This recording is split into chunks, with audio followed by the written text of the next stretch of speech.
Demon's Souls doesn't have to lay on the horrific imagery in order to scare you. Simply playing it is frightening enough, given how severely the game enforces its harsh rules. That said, you can't accuse the game of shying away from the ugly and disturbing.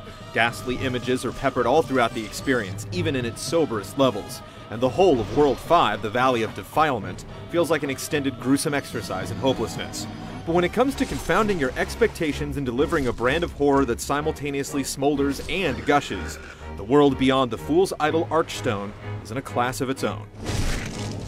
By turns, World 3-2 invites feelings of precariousness and revulsion.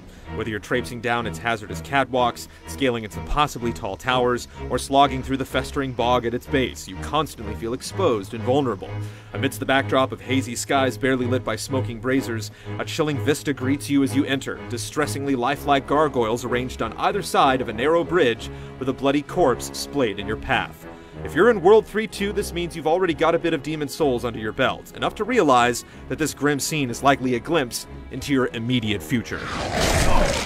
The gargoyles hanging around 3-2 are slippery fighters, and after your first encounter with them, you immediately feel that the cramped catwalks are the worst possible site of engagement.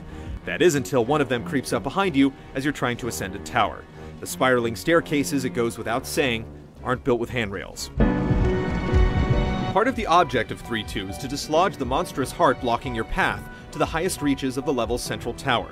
This involves slaughtering the hapless dreglings, performing vile rites at 2 specific locations. As you travel throughout the world, you almost swear you can hear their soulless chanting in the distance. To reach the second set of dregling ritualists, you have to take one of the most harrowing leaps of faith in the entire game, one that leads you straight to the repellent bowels of World 3-2. Not far from the first dregling landing, you fall upon a set of platforms flanked by iron cages. The guiding light brings you face to face with Yurt, the Silent Chief, a sinister smooth talker wearing what is possibly the coolest set of armor in the game.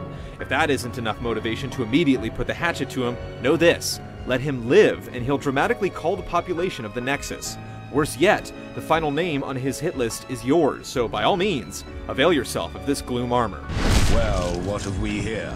Do you wish to die so soon? Prior to this point, nothing in Demon's Souls will have prepared you for the notion that locking yourself in a cage and putting yourself at the game's mercy is a good idea.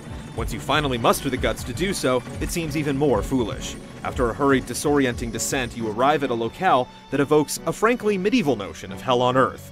In the second half of World 3-2, death, misery, and pestilence reign triumphant.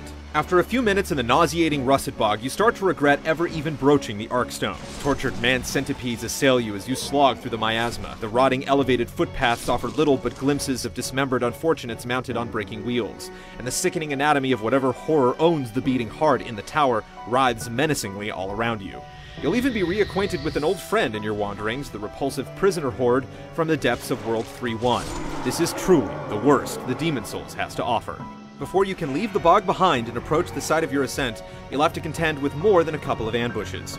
Think of the Black Phantom Mind Flayer as the cherry on top.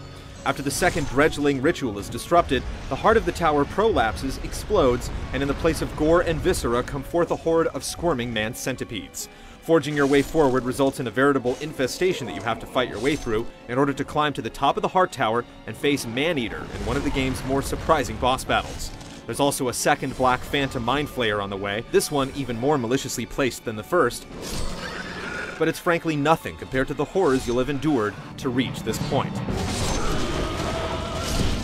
Demon's Souls is memorable partly because it so effectively allows its rich, vivid world to paint in the blurry lines provided by its spare narrative. World 3-2 stands as a triumph of this approach to world building, providing the most arresting experiences and one of the greatest games of this generation.